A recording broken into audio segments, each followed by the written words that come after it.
You are about to watch Plerud by Pastor Chumdi Ohahuna. As he brings to you a message from God's Word, that will build you up and make you complete in Christ Jesus our Lord. Jesus said in the book of John chapter 15 verse 8, "Herein is my Father glorified, that you bear much fruit, so shall you be my disciples."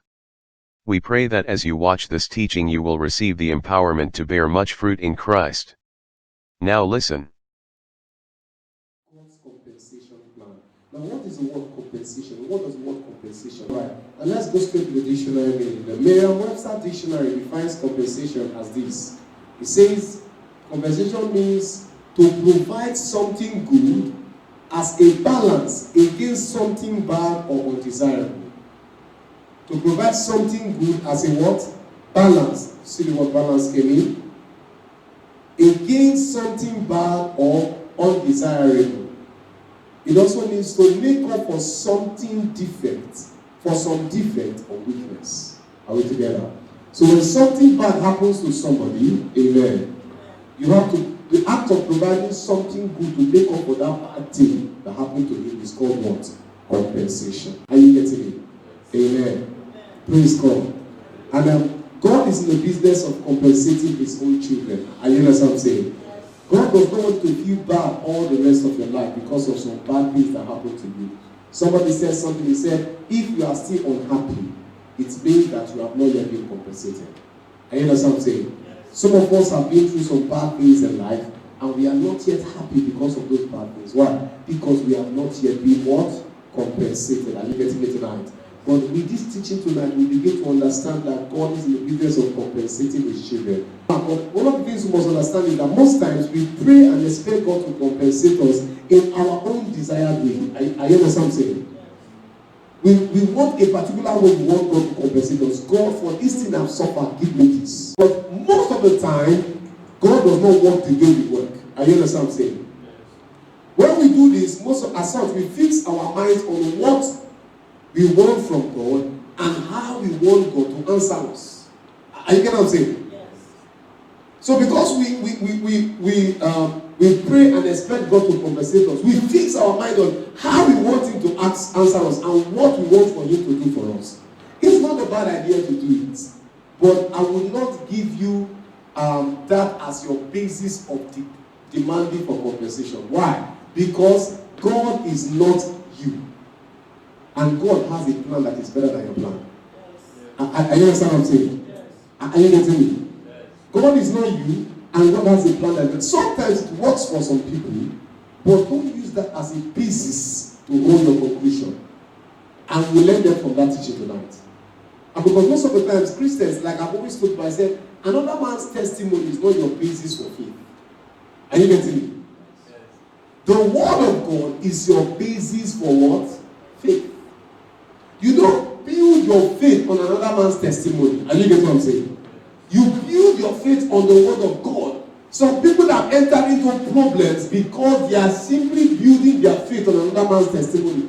God, you did it for brother A like this. You must do it for me like that. Are you God? Are you the one to determine how God will do it for you? Are you getting me? And at the end of the day, when God does not do it like that for you, you now feel that God is impartial. Sorry, that God is partial and God is not fair and God is not faithful. No. If he did it for brother E like that, he may not do it for you like that. But one thing for sure is that he will compensate you. How he compensates you should not be your prayer point. But your prayer point and prayer focus should be God compensate me. Simple. Are you understand what I'm saying? Yes. Praise God. This is one of the errors that has struck the church. And that's why we are having challenges in getting our answers to prayer. Because let me tell you something, when you pray, you must believe you have received, and then you receive. Are you getting me? Yes. Right positioning is what brings about answers to prayer. Yes. If you are not positioned rightly for your answer to prayer, no matter how long you pray, you will not still get your answer to prayer because you are not rightly what? Positioned. Are you understand what I'm saying? That's why many people, they are praying and God has sent their answer to prayer. Yet, because they are not positioned spiritually and mentally and physically, their answer to prayer will stand at their front and they will not still see it. Are you getting me? Yes. You stand face to face with them and yet they will not see. Why? Because they have a fixed mindset on how they want God to do what? To answer them. Are you getting what I'm saying? Flexibility to God is the best thing that can happen to a man. Are you getting it?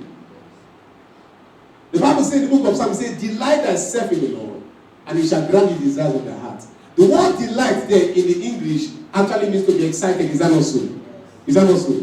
But if you go to the original Hebrew, the Hebrew word for delight, in the one of the synonyms that explain it means to be flexible. Are you getting it? So it was actually saying, be flexible in God. And then if you do what? He will grant you the desires of your heart. Are you understand what I'm saying? But if you are too rigid with God, sorry, you will not see the desires of your heart. Are you understand what I'm saying? And that's the problem with many Christians. They are too rigid. God, bless me like this, or don't bless me at all. Are you God? Are you going to determine how you will compensate you? Are you getting me? Yes. And because of this, we get our hopes dashed and our expectations unmet. Because God does not compensate us the way we expect Him to compensate us in most cases. Are you getting me? He doesn't compensate us the way we expect Him to compensate us. The reason for this is God's ways and thoughts are different from ours. Isaiah 55 verse 8 to 9. His ways and thoughts are different from ours. Look at verse 8 and 9. It says, 55 verse 9, it says, for my thoughts are not your thoughts, neither are your ways my ways, saith the Lord. For as the heavens are higher than the earth, so are my ways higher than your ways, and my thoughts than your thoughts. You see that? My thoughts are what? Are not your thoughts. Neither are your ways my ways, saith the Lord. It says, for as the heavens are higher than the earth, so are my ways higher than your ways, and my thoughts than your thoughts. Can you measure the distance between earth and heaven? Is it 5 kilometers? Is it 10 kilometers? Is it 100 miles? The distance between the earth and the heaven is just a glimpse. God is just trying to see. God, most of the time when God uses this, He's just trying to give you something that you can comprehend. Because if He tells you, you can't comprehend. See, if He tells you, my thoughts and your thoughts are too far, you cannot understand. So let me give you something, a pictorial representation, so you can a little comprehend what I'm saying. If you can see the distance between the earth and even the cloud, it's not 10 kilometers. Is it 10 kilometers? Then what about the distance between the earth and the heaven? That's how far the way God thinks from the way. And until you come to understand that is how far your thought is from God, you will not understand the way God compensates. Are you getting me? You should not use your limited mind to determine God's compensation for you. Something bad has happened to you. Yes, I thank you, God. God compensates me. How He will compensate you, when He will compensate you, the manner in which He will compensate you, that is not you to dictate. Are you getting what I'm saying? When you understand this principle as a Christian, it makes your Christian walk and your Christian life much more enjoyable. Because many Christians are living frustrated Christian lives. Are you getting what I'm saying? They are living frustrated Christian lives because they are trying to make God compensate them the way they want God to compensate them. But my brother, it doesn't work like that. Are you understand what I'm saying? Are you getting it? Amen. One of the person who enjoyed God's compensation, but she never knew she enjoyed His compensation, was Leah.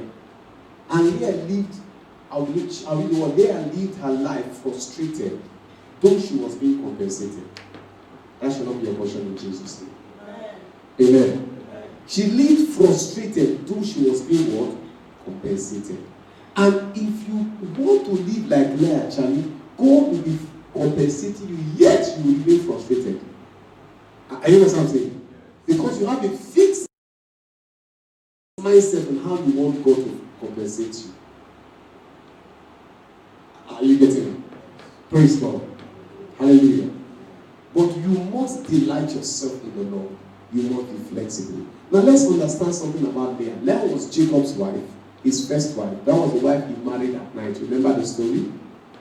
After he worked for Rebecca for 7 years, and then that was Rachel for 7 years, and then the night of marriage, his father-in-law and his uncle Laban dressed Leah and covered her face and gave Leah to him to get married to at night. And by the next morning, he saw that he had slept with Leah instead of Rachel, and he was swindled and deceived. Amen to Jesus. Praise the Lord forevermore. Hallelujah. So Leah happened to be his first wife. Let's understand the person of Leah, and then we'll move on to understand God's compensation plan as using her story. Now, Leah means weary or tired. Her name means weary or tired. Are you getting it? Amen. And the next thing to also understand about Leah was that Leah had tender eyes. The word tender there in the Hebrew is the word rak. And rak means soft, tender, delicate, weak. Leah had weak eyes. She had soft eyes. She had delicate eyes. Genesis 29 and 17 makes us understand that. It says, Leah was tender-eyed, but Rachel was beautiful and well-favored. Wow. Wow. Amen. Now, let me use some other translation. That's King James Version. Let me use the Bible in Basic English and the International Standard Version. Bible in Basic English says, and Leah's eyes were clouded, but Rachel was fair in face and form. Wow. Praise God. Leah, the ISV says, Leah looked rather plain, but Rachel was lovely in form and appearance. Praise the Lord forevermore. Hallelujah to Jesus. So Leah had weak, delicate, and soft eyes. Her eyes were delicate, they were soft, they were weak. Now, Leah had a lot of disadvantages surrounding her. That was why she needed to be compensated by God. Are you understand what I'm saying?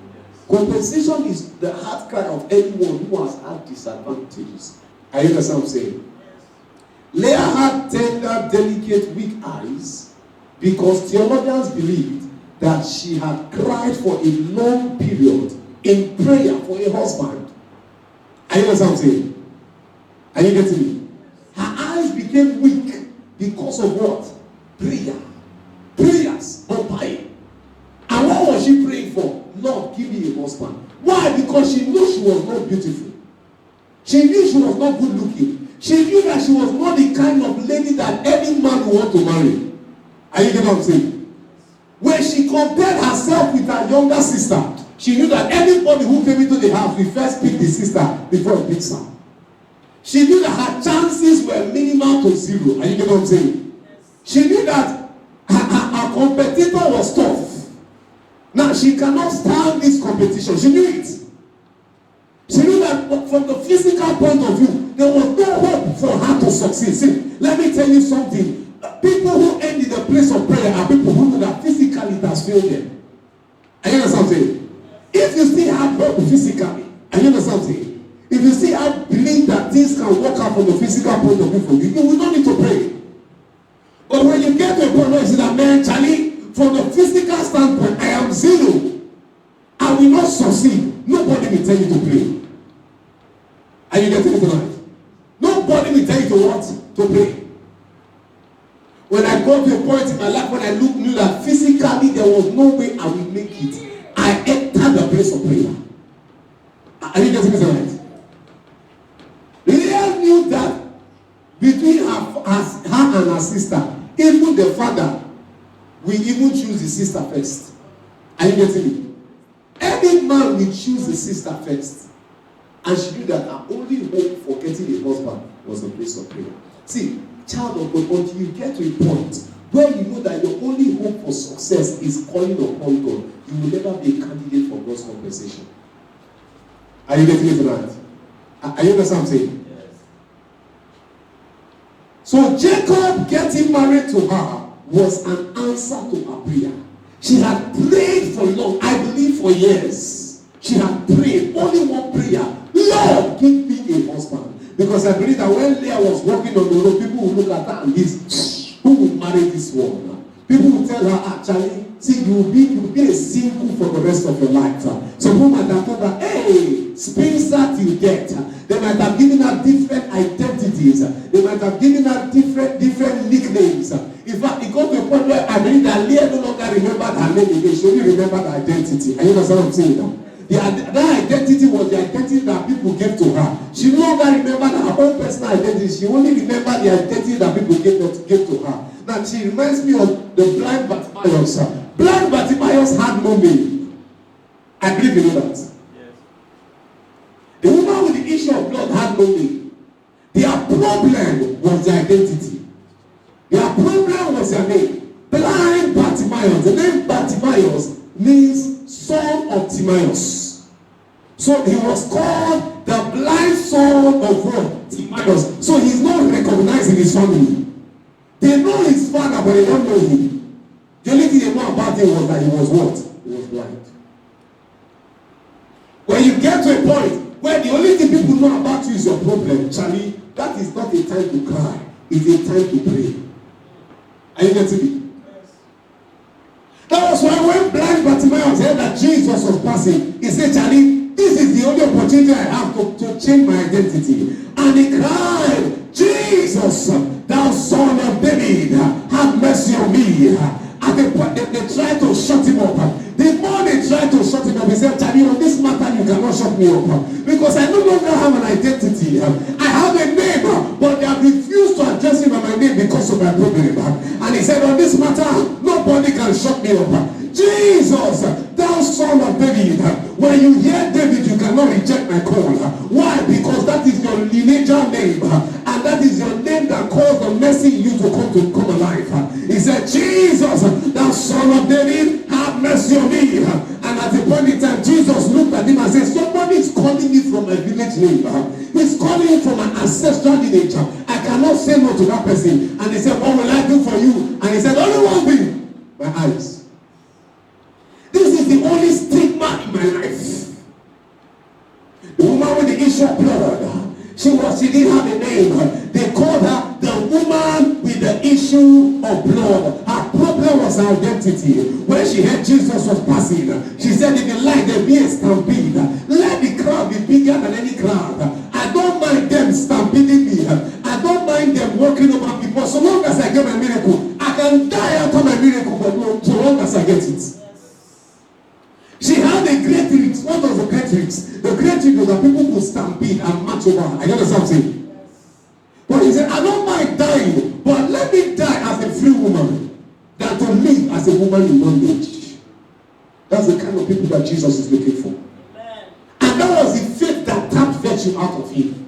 I don't mind dying, but let me die as a free woman than to live as a woman in bondage. Many people today, they prefer living in bondage than dying free. But let me let you know something, child of God. I prefer to die free than to live in bondage. Are you getting me tonight? Yes. So Leah knew that there was no hope for her to get married from the physical point of view. Are you understand something? Yes. Some of you today, in fact, all of us today, if we look at ourselves, from the physical point of view, we do not qualify for some kind of provisions. But you know what favor is? Favor is God giving you unmerited favor. That's grace. Grace is God giving you unmerited favor. A favor you don't merit that God gives to you is called grace. And that's why we are products of grace. We don't merit it, but God will give it to us. And we can only attract the grace of God in the place of prayer. Are you getting me? Leah knew this. And she prayed. Theologians also believe that she was the God-destined wife for Jacob. She was God's destined wife for what? Jacob. And how can we prove this? Number one, she was the one who was buried with Jacob in the tomb that Abraham built for his generation of couples. Rachel was not buried there. Are you getting me? Jacob did not like her, but she was the will of God for Jacob. Are you getting me? Rachel was beautiful, But Rachel was not the will of God for Jacob. Why was she the will of God for Jacob? Why Rachel that Jacob liked was not the will of God for Jacob? Why? Prayer. I hear something. Some people may not like you, Charlie, but when you can stay in the place of prayer, then we have no other option to give you what belongs to you. Whether they like your face or not, if you can attract grace in the place of prayer, God will turn the hearts of Cyrus, and then we give you what they don't want to give you. And then you say, amen, this night.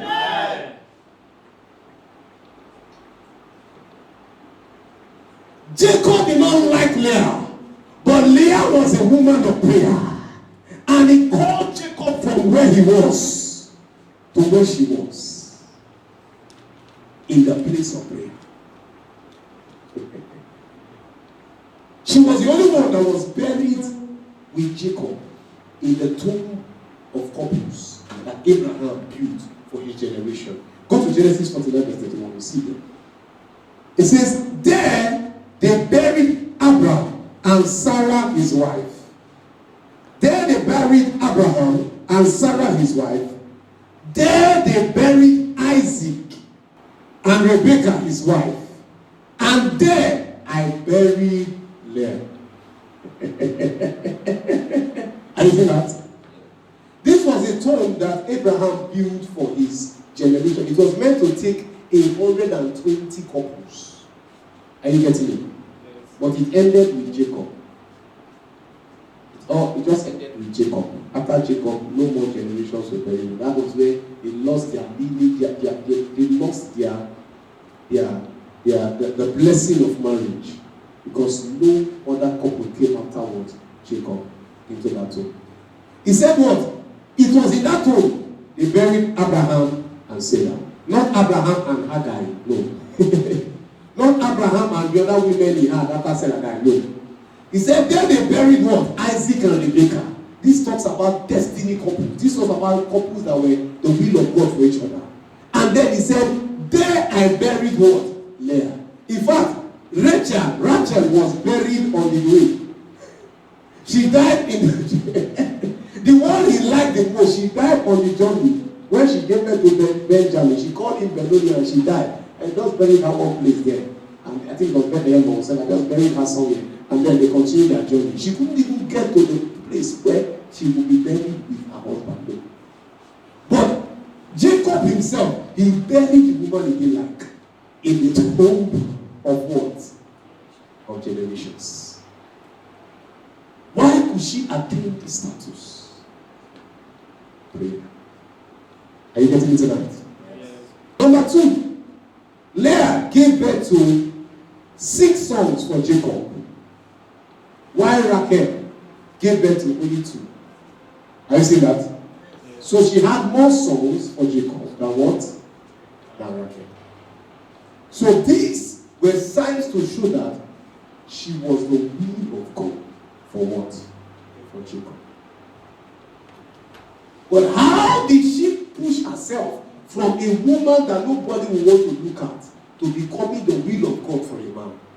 It was the place of prayer. Are you getting me tonight? Yes. Are you understanding me tonight? Yes. It was a place of prayer. The place of prayer. I told you a story about a particular man of God who is 2 incisors were removed. So when he preaches, he baptizes all his members with saliva.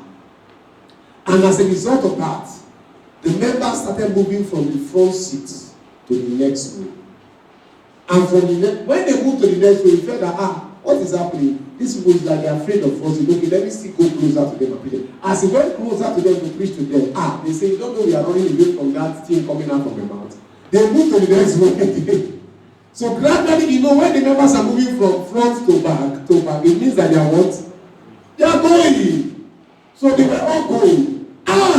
Until God to a point that is called a channel. It is this thing that is my predicament. This is my greatest problem. And it's making my church get empty. And he went to God. He went into a fast and he prayed. He went on a retreat and he prayed and prayed. God told my story around. Changed my story. Lord! And as he prayed 3 days, on the 10th day, the Lord spoke to him and said, that same thing that make people run away from you will be the same thing that will attract them to you. He said, I've heard God, no problem, I'm free. I have heard God, and he came back. Now let me tell you something. That's why I say when God compensates you, he doesn't do it your way. If that man were to be some of the Christians of the world that be praying, God, give me incisors. Give me 2 teeth. Makota lava, Shamana, Jehovah, my God, you are the creator. When a part of the body is not there, you have spare parts in heaven. Lord, do creative miracle in my teeth. Let the tooth grow under these 3 days now. These 3 days of prayer, let the tooth grow. You would have wasted these 3 days and would have seen no results. Pray right. You would have been praying for creative miracle. Whereas God's compensation for him at that time was not what? Creative miracle. You would have been praying for teeth to grow. And God will say, what benefit will it be to your members if your teeth grow? See, when God wants to compensate you, he thinks of the greater benefits, not your own personal benefits. Yes. For him, getting 2 teeth would have been beautiful and that made him look beautiful. And members will come back. But that was all God was taken off. And he went back. And he began to preach again to his congregation. This time around, as he was preaching, when the saliva comes out from his 2 open incisors provision, as he comes out and he touches the sick gets healed. Hey! Chale! Hey! The saliva will come out again and touch the blind eye will open. Hey! All of a sudden, the members started moving from the back row to the front seat. Hey! It was that serious that when he's preaching, they were moving their head like this, so the saliva will touch your head. Charlie, preach to my direction. Preach. Let me teach somebody. It was that serious that when members come and meet for prayer, they say, Pastor, pray for me. And they say, in Jesus' name. They say, no, Pastor, I need pray. What they mean is, Pastor, let the saliva touch my head. God changed his story in the place of prayer. Charlie, when it looks like you don't have any chances physically, it is your best opportunity. That's your best what? Yeah. When it looks like every physical measure has failed, that is your best opportunity in life. Keep into the spiritual. Enter into the place of prayer. Lock yourself up and soak yourself in prayer. Pray until heaven will get the attention of heaven. Pray until you hear a word from God. Pray until you get a lot of peace in you. Are you getting it tonight? Are you understand what I'm saying? Now let's look at Leah's challenges. What were her challenges? These were the damages that she suffered, which God compensated her for. What were her challenges? What were her predicaments? Well, you can only get God to begin on your matter when you get into the place of prayer. Are you getting it? When your situation is so devastating, when it's so helpless and hopeless, that is your best time in life. Are you getting it? What were her challenges? What were her predicaments? Number one, she had tender eyes. She had weak eyes. Leah had clouded eyes. Clouded eyes. And clouded eyes means her eyes depicted obscurity. What does obscurity means?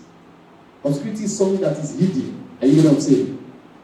That means she had a hidden personality. She was just hidden. People just kind of know that they will be in a crowd. They will be in, even if they are the only person in the place, you cannot see notice them. Are you know something? They were not noticeable. Her clouded eye depicted obscurity and a difficult to understand personality. Now, when you look at some kind of people and discover that they are so difficult to understand, don't blame them. It is because of some things that have happened in their life. Are you getting me? Some things that have happened in their life. That's why it now looks like they are confused psychologically and emotionally. Are you understand what I'm saying? For somebody like Leah, I won't be surprised she had a difficult personality. Why? Because from the onset, her father must have told her, Charlie, no hope for bride price from you. No hope. Are you getting me? Society must have told her, you are a write-off. The only thing she was hearing about her was bad things. She never heard anything good about herself. So how do you expect her self-esteem to be? Her self-esteem will be very low. And in a bid to help herself, she will make herself difficult to understand. Are you understand what I'm saying? People that have been abused, people that have been molested, people that have been talked down upon, people that their self-esteem have been trampled upon, you discover that they could be very nice people, but they could be very difficult to understand. Is that also? Because society has made a mess of them. Her personality was difficult to understand. And no potential spouse want to marry such a wife. Does anybody want to marry that kind of woman? Does anybody want to marry that kind of woman? You cannot understand her personality. Today she's up, tomorrow she's back beside, next tomorrow she's down. She's ununderstandable. She's obscured. The more you try to know her, the more you can know her. I understand what I'm saying? I was talking with a particular young man, and he called me and he told me, he said, my brother, he said, this lady, I have done everything to show her love, but she's just impossible. I can't just understand her. Are you getting me? When a man gets to that point, pray hard. Are you getting me? He said, I can't just understand her. But I understood why he could not understand her. Because he doesn't even know her past. Are you getting me? And most of the time, some people, they are so held on to their past, and their past has become their present. Are you getting me? And it is now becoming their future. So to work with those kind of people, Charlie, you discover that it's almost impossible to understand them. Leah fell into that kind of category. So no man wanted to marry her. In fact, I believe that when Jacob came into the house, he saw her and he knew that was her personality from the beginning. So he didn't want to come close. That was her first disadvantage, her first challenge. Number two, her sister was more beautiful than her. When you enter into a family and the two sisters are beautiful, then you don't have much of a problem. It now becomes a choice issue. You understand what I'm saying? The guy who's coming, which one do I take? But a situation where one is beautiful, one is not, the one that is coming knows who to take already. This one is a no-go area. So I say, don't go there, don't go there. This one, everybody knows, okay, don't go there. Don't go there. We already gotten our candidates. The Bible says, Leah was what? Her sister Rachel was more beautiful than her. Leah looked plain. This means that she had no patterns, she had no curves, she had no decoration or any added features in her physiology. Unlike Rachel, who had a lovely form. Leah was just plain. Are you getting me? Leah was plain. And Jacob was definitely a man that was moved by the physical looks. Are you understand what I'm saying? Praise God. So, when he came and saw Leah, I don't go there. You know that actually, women are moved by words. Is that not so? But as I hear with me, don't lean on that one. That one is a temptation to you. Don't lean on it. Just walk around. The Lord is your strength. Amen. Praise God. Hallelujah. And we know that women are moved by words. Is that not so? And men are moved by what they see. Simple. Men are not moved by what they hear. They are not moved by anything. It's just what they see. That's why the song says, I'm not moved by what I see. It's better not to be moved by what you see. But as men are moved by what they see. And so Jacob came into the house and he was moved by what he saw. For what he saw, Leah was a no-go area. Don't go there. Don't go there.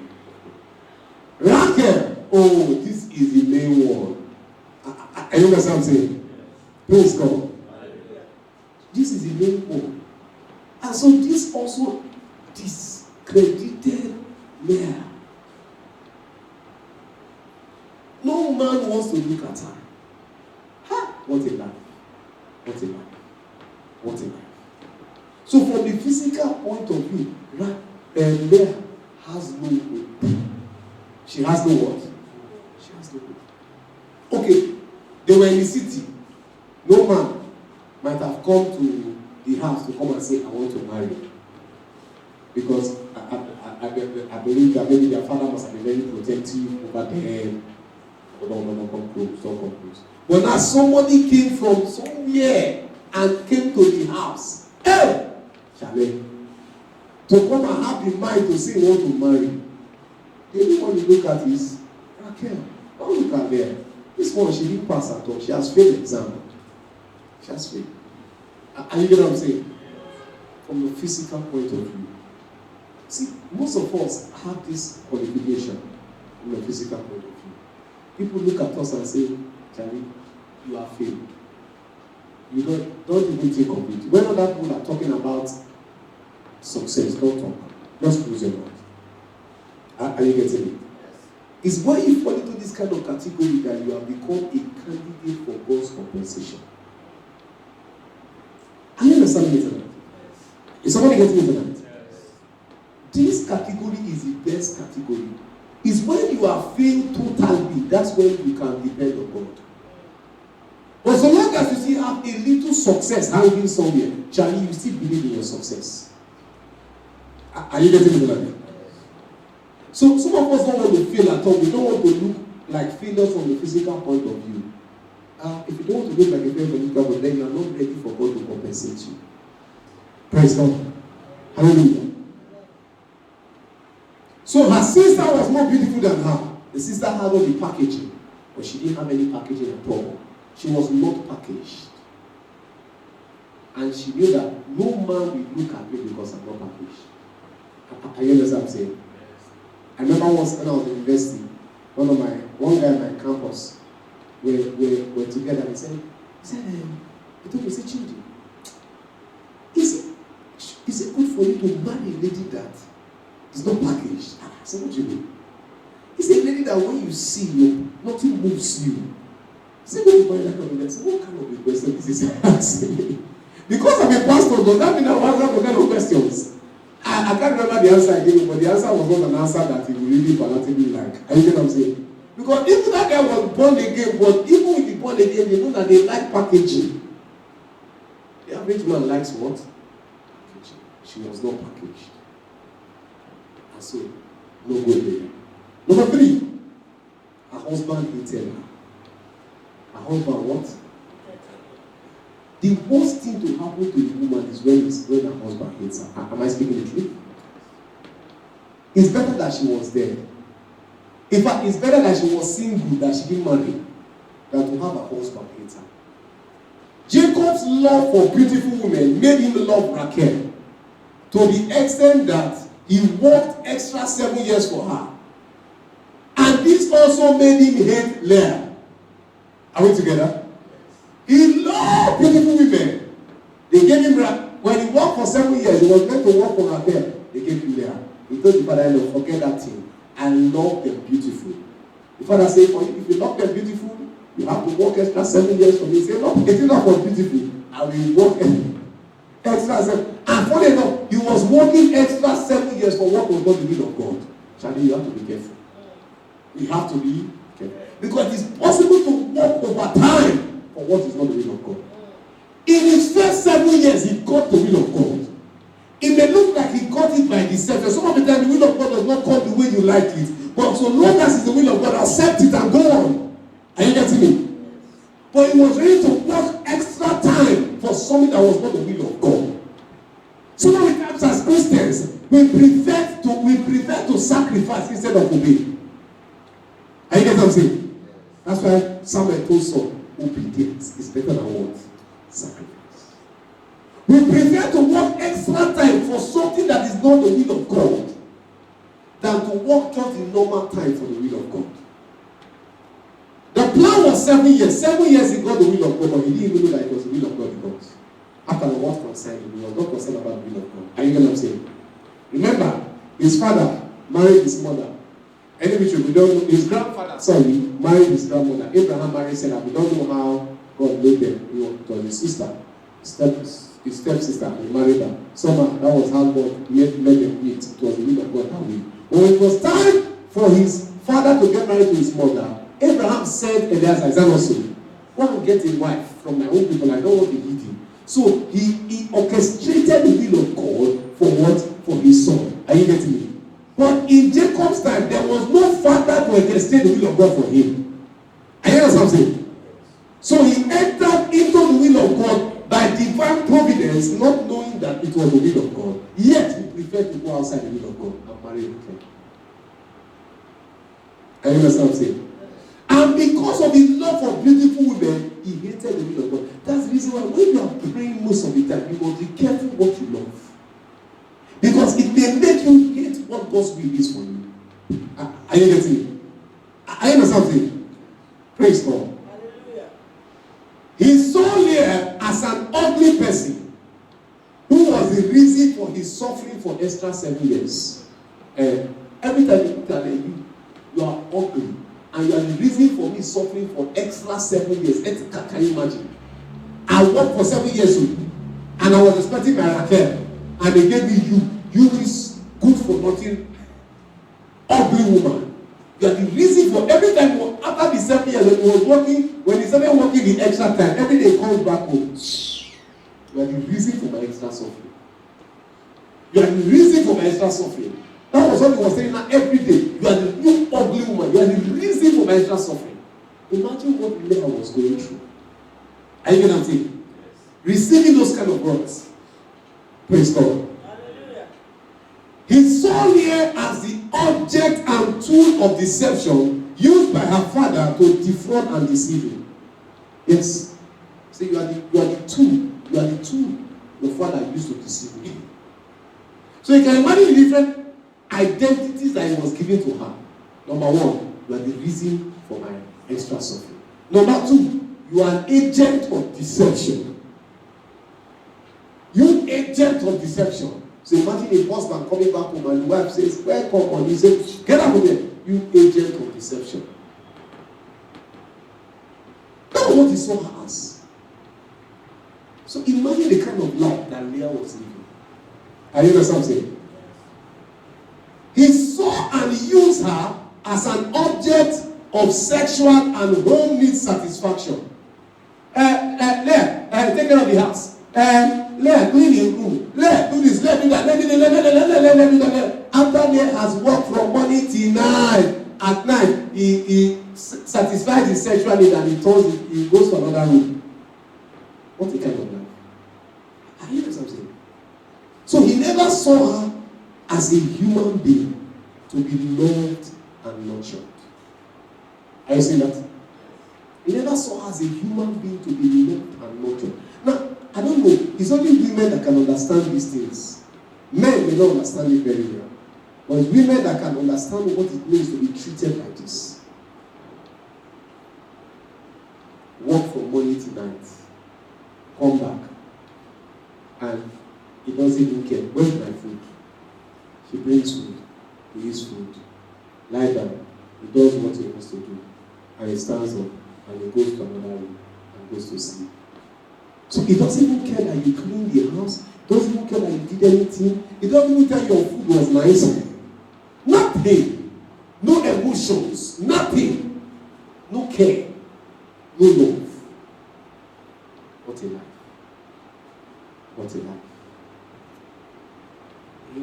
Leah was damaged seriously. Before she got married, she was damaged psychologically. When she got married, in marriage, she was damaged psychologically. What a damage. No one loves an object. Have you seen anybody that loves an object? People, children don't love their toys. They use them, they dump them. After a while, they break the toy. Is that not so? When you buy the toy for them, they see them happy and see they love that toy so much. By the next day, I've had experience. A lot of experience. So I don't buy toys again. By the next day, the same toy I thought they like everything, they start hitting on the ground. Boom, boom, boom. And they start playing with it. They misuse the toys. And you know what I'm saying? That was what Jacob was doing to Leah. He was using her as an object and dumping her. Jacob was simply using Leah, and this inflicted great emotional and psychological pain on her. This made her feel rejected and made her end up feel hated. You see that? Do you see that? Do you see that? Now the hatred was so serious that at a point in time, this one is very bad. Leah had to hire her own husband to sleep with her. She had to pay him. Her own husband. She had to pay her own husband to sleep with her. This shows how bad their relationship was and how much Jacob hated her. Just paint a picture. I know some of us are men, we can understand this. But women will understand it better. Your own husband, you have to pay him to sleep with you. Let's look at Genesis 30 verse 16. Look at it very well. Look at it. See? And Jacob came out of the field in the evening. And Leah went out to meet him and said, Thou must come in unto me. Can you imagine? For surely I have hired thee with my son's mandrakes. And he lay with her that night. Can you imagine that? So she said, Come. He was coming back from work. And he said, This night, you must sleep with me. My son went and he got some mandrakes. Mandrakes are crops. Are you getting it? So I'm paying you with these crops. Can you imagine? I'm paying you with this crop just for one night. Your own husband. Your own. Not somebody else's husband.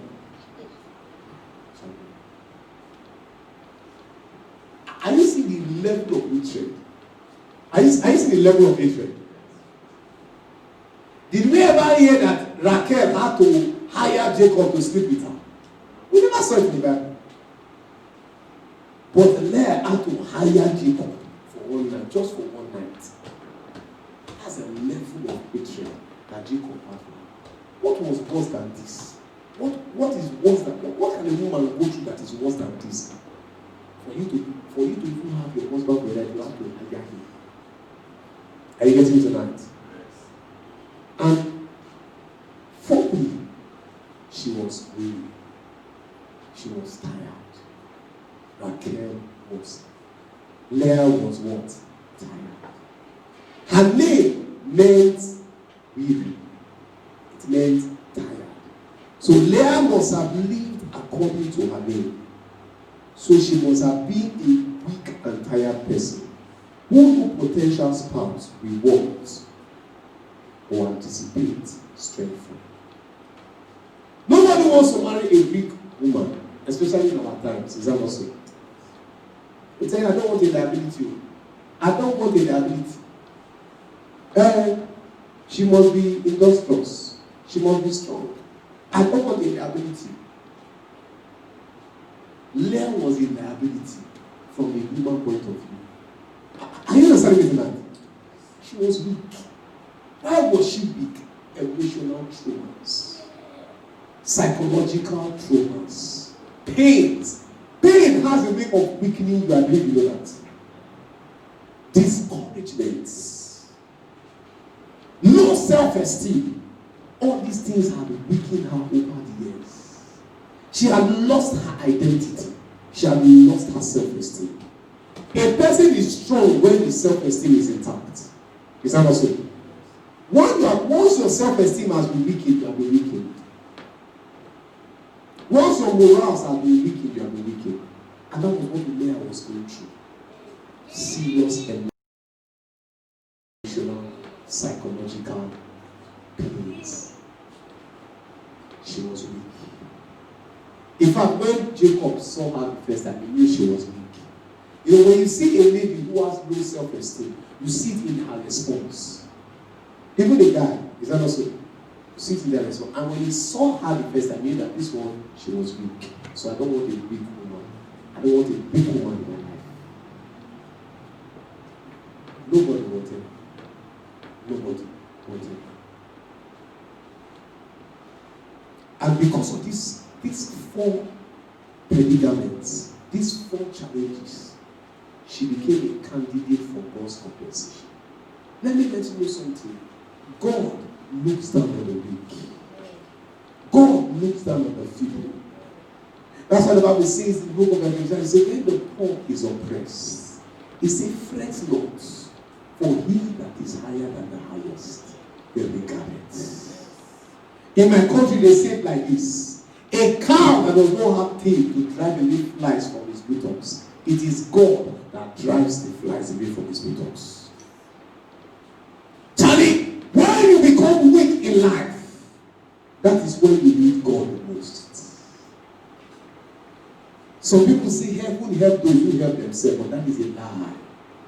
Because if you can help yourself, you don't need heaven to help you again. Are you getting me now? Heaven only helps those who cannot help themselves. Leah had gotten to a point where she could not help herself.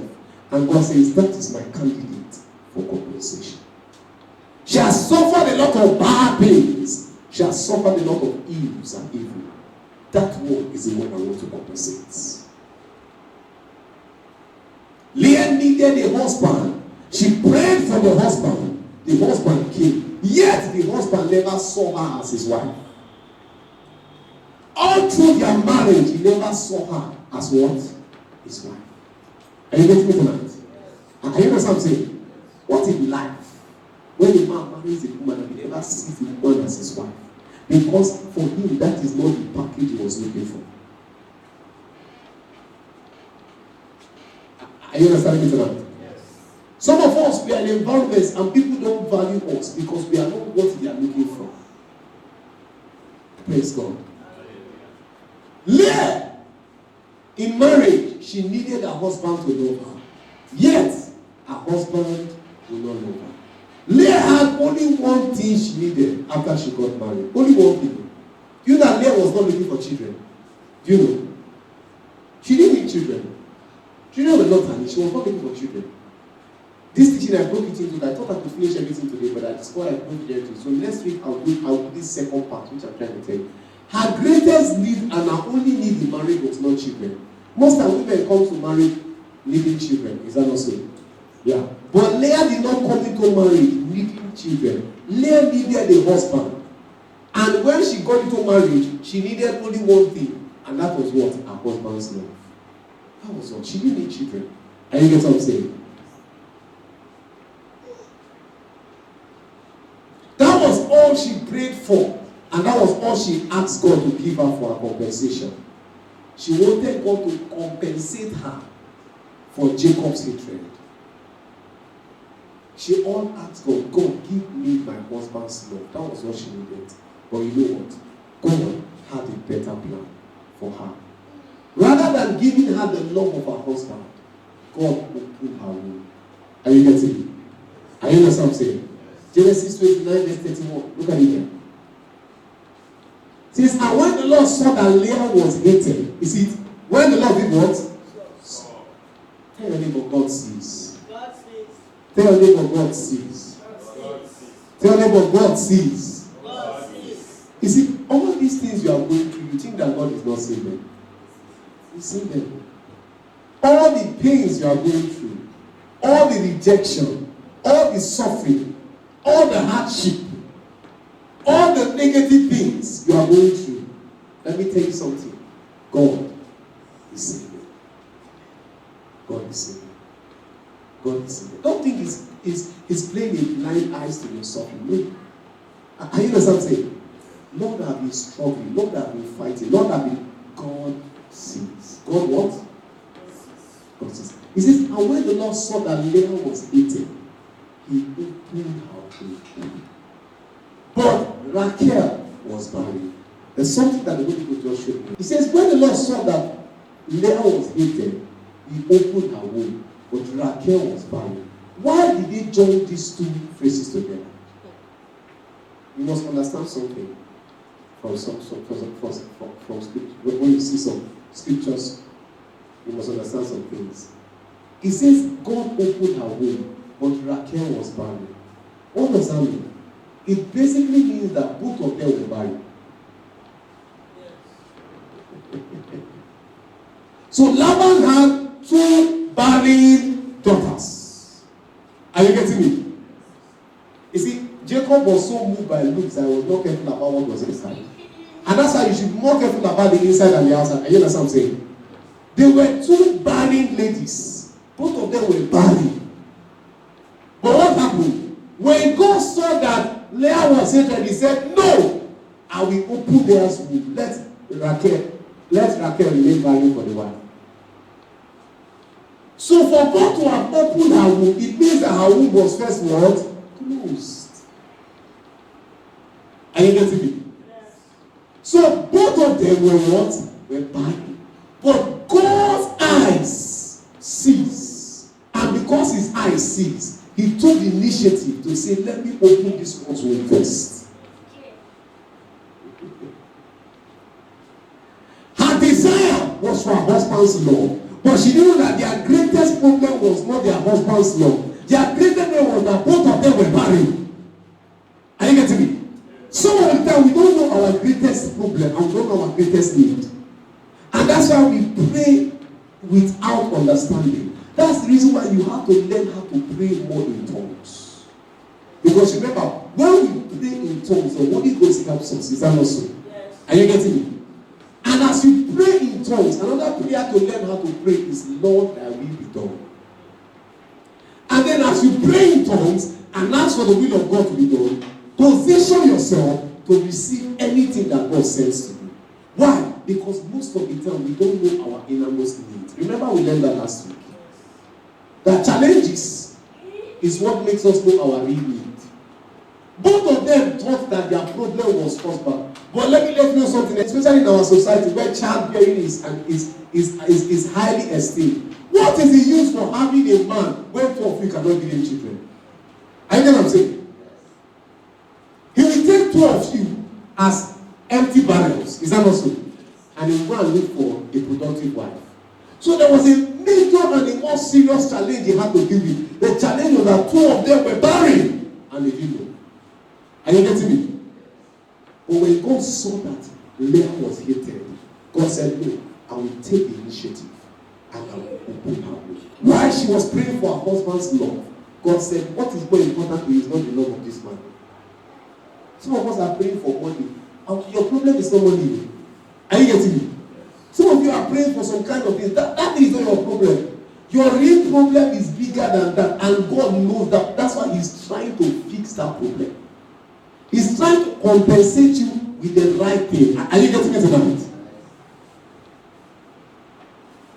And God compensated Leah in his own way. Because he knows what was more important. How did God compensate Leah? He did this. Rachel had Jacob's love. Are you getting me? But God compensated Leah by giving her what Rachel did not have for a while. Which was what? Fruitfulness. You see that? She was enjoying, oh, honey. But while she was enjoying honey, she was like, honey. Jacob was giving her double portion. Are you getting me? But then she was producing no child. Remember that's what Hannah experienced. While she was enjoying all the love of her husband, she was not enjoying prosperity. There was no future. Because she was not producing children. Are you getting me? But at that point, immediately, Leah started producing. And I tell you, despite the fact that she must have enjoyed the love of her husband, he started becoming jealous of them. I pray for you this morning. The Lord will compensate you in such a way that people that think that they have better than what you have, they will soon become jealous of you in the name of Jesus.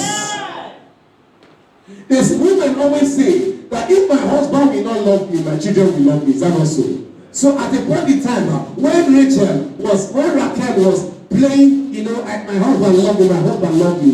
When she does it in front of Leah will call her son, Reuben, Levi, Judah. She doesn't need to talk. That's all. And she's calling the name of her children. Raquel will just walk away.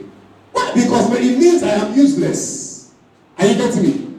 The future of my marriage has no future. Why? Because no child. God made Leah fruitful. He compensated her with fruitfulness. While Raquel was still barren, she was producing children. That's why it says, my thoughts are not your thoughts. Either my ways your what? Your ways. Jeremiah 29 verse 11 says, well, I know the thought that I think towards you, said the Lord. Thought of good and not of evil, to give you a hope and a future. God has a bigger and better plan. He has a bigger and better plan. Number 2, Raquel had the love of Jacob. But God compensated Leah by giving her more than what Rachel had. What was that? She had more children than Rachel. She gave birth to 6 sons and 1 daughter. But Rachel gave birth to only what? 2 sons. Are you getting what I'm saying? She had more than what Rachel had in childbearing. Listen to me very. Some of you must have said, Pastor, I have lost some things in life. Stop mourning over your losses. What God has to compensate you with is bigger than what you have lost. It may not come the same, it may not be the same thing that may come to you, but it will be bigger than what you have lost. Some of you are saying, Pastor, I've lost money. Me, I've lost money in Ghana. Are you understand something? Are you understand something? But when God wants to compensate me, it may not be money He may compensate me with. But what He will compensate me with will be bigger than that money I've lost. Are you getting me? Some of you say, Pastor, I've lost friends. No problem. When God wants to compensate you, He may not compensate you with friends, but He will compensate you with maybe a spouse that is worth more than 10 friends. Are you getting me tonight? Are you understanding tonight? When God wants to compensate you, He will give you what others do not have and what they cannot have for a while. Are you getting me? Today you are complaining, maybe you are saying, God, I have lost so much. When it's time for Him to compensate you, He will give you what they don't have and they will never have it for a while. And He will also give you more than what they have when He wants to compensate you. But what do you have to do, Charlie? You have to stay in the place of prayer. Are you understand what I'm saying? You have to stay in the place of what? Prayer. And number 2, you have to be open to the will of God. God, I accept your compensation. I don't know how you are going to do it, but your will be done. I accept your compensation. Are you getting it right? Leah, from the physical point of view, would have not gotten a husband. But she took it to her neighbors. She was not complaining and asking God, why me? God, why did you create me this ugly? God, why is it my sister that is more beautiful? God, why me? Why me? She was not there trying to shut people up for them saying things to her. Some of us are good at talking to people, but we are very bad at talking with God. I understand what I'm saying? You are arguing with everybody around you for the rubbish they say about you, but you don't know how to talk with God. Many people are good at listening to public opinion, but they are very bad at hearing the voice of God. It's time to stop hearing what people are saying concerning you. I hear what I'm saying. It's time to stop talking to people, and it's time to start talking with God. We believe you have been blessed by this teaching. We invite you to watch more teachings on Plurib by Pastor Chumdi Ohahuna. You can subscribe and watch our YouTube channel for more videos or listen via Grace Life podcast on Anchor FM. Grace to you.